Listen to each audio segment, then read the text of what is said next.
अब इस बीच क्योंकि इस तरह का ये मामला सामने आया है, यहाँ पर क्या लग रहा है, क्योंकि जिस तरह से आपने ये भी कहा कि ग्राम पंचायत ने निरीक्षण भी किया था, काफी जो ऐसी चीजें थी वो इलीगल देखने के लिए मिली है, तो ऐसे में अब एक्शन की जद में और कौन कौन लोग आगे आ सकते हैं? अंकुश,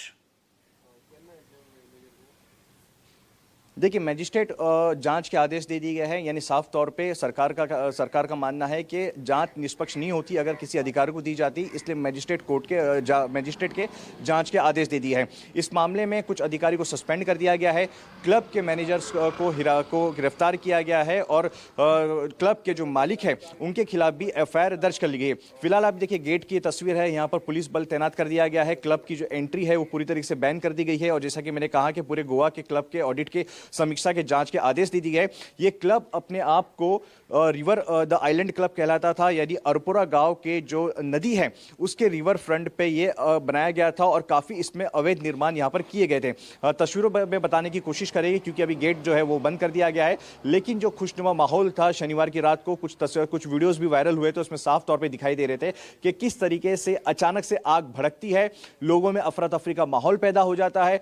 कुछ लोग जो है क्लब से बाहर निकलने में कामयाब हो जाते हैं, लेकिन क्लब के जो अधिकतर स्टाफ थे, जिसकी जो 25 जो मौत का आंकड़ा है, इसमें से कहा जा रहा है कि 20 के आसपास क्लब के स्टाफ थे, 5 जो है वो टूरिस्ट थे, उसमें से दिल्ली के टूरिस्ट थे और हैदराबाद के टूरिस्ट थे, तो वो वक्त रहते नहीं निकल पाए। जो फायर ब्रिगेड है, जो जिन्होंने रेस्क्यू ऑपरेशन को अंजाम दिया, आग जो भड़की थी उसको काबू में किया, जब शव निकाले गए तो अधिकतर क्लब की जो सीढ़ियां थी, क्लब का जो किचन एरिया था, वहां से निकाले गए। तो इस बात से आप अंदाजा लगा सकते हैं कि किस तरीके से आग भड़की होगी। और जैसा कि मैंने कहा कि क्लब ये जाना जाता है अपनी खूबसूरती के लिए, अपने बेहतरीन रातों के लिए, संगीत के लिए, खुशनुमा माहौल के लिए, उस माहौल को पैदा करने के लिए जिस संरचना बनाई गई थी क्लब में, जो जिस तरीके के फर्नीचर का इस्तेमाल किया गया था, जो ढांचा बनाया गया था, ताड़ के पत्तों का इस्तेमाल किया गया था, वही इस क्लब की जब आग लगी तो वही जो घटना थी उसको बढ़ाने में उस जो संरचना ने वो साथ दिया, हम कह सकते हैं, क्योंकि फर्नीचर की वजह से, ताड़ के पत्तों की वजह से आग जो है काफी तेजी से भड़की। और जो सैटरडे की रात को, क्योंकि बाद में शुरुआती में ये बात पता चल रही थी कि हो सकता है कि सिलेंडर ब्लास्ट हुआ हो, क्योंकि किचन एरिया में अधिक से शव पाए गए थे, ब्लास्ट की भी आवाज सुनाई दी थी, लेकिन बाद में जब जांच पता चली, जो वीडियो सामने आए उसमें साफ तौर पे दिखाई दे रहा था जो इलेक्ट्रिक फायर वर्क का इस्तेमाल किया गया था पर्यटकों को लुभाने के लिए, शनिवार की रात को और खुशनुमा बनाने के लिए लाइटिंग जो की गई थी, वही आग की मुख्य कारण अब तक पता चल रहा है। तो कुल मिलाकर कहे तो एक क्लब में कई सारे अवैध काम यहां पर किए जा रहे, अवैध निर्माण वहां पर चल रहा था। फायर सेफ्टी नॉर्म्स को लेकर काफी सीरियस वॉयलेशंस थी, एनवायरमेंटल क्लियरेंस को लेकर काफी सीरियस वॉयलेशन थी, लेकिन इन सभी बातों को ध्यान नहीं दिया गया और आखिरकार इस चीज का अंजाम यह हुआ कि 25 लोगों को अपनी जान गंवानी पड़ी। और जैसा कि मैंने कहा कि इस बात से अंदाजा लगा सकते हैं कि क्लब की संरचना या संक्रिय जो रास्ता था, एग्जिट और एंट्री का एक ही गेट था, वो इस बात से लगाया जा सकता है कि अधिकतर लोगों की जो मौत है वो दम घुटने से हुई है, ना कि आग में झुलसने से। यानी 25 लोगों में से ज्यादातर मौतें हैं वो दम घुटने से हुई है।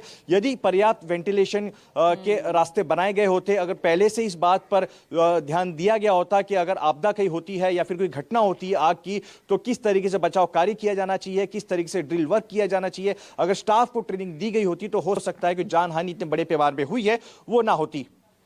बिल्कुल। और देखिए, एक्सक्लूसिव तस्वीरें भी हम दिखा रहे हैं इसी क्लब की। इसी क्लब में शनिवार रात इतनी भयंकर आग लगी और आग लगने के बाद आप हाल देखिए, पूरी छत गिर चुकी है, पूरा क्लब उसकी चपेट में आ गया है। इल्यूमिनाइज करने के लिए, इसको अट्रैक्टिव बनाने के लिए यहां पर सब कुछ किया गया, बस यहां ख्याल नहीं रखा गया तो सुरक्षा उपकरणों का, सावधानियों का, जिसके चलते यहां पर एक छोटी सी चिंगारी देखिए कितनी बड़ी आग में और 25 लोगों की जान को ले लिया। 2 तस्वीरें हम आपको दिखा रहे हैं, ये उस रात की तस्वीरें हैं, शनिवार रात की, जब यहां पर देखिए भयंकर आग लगी है।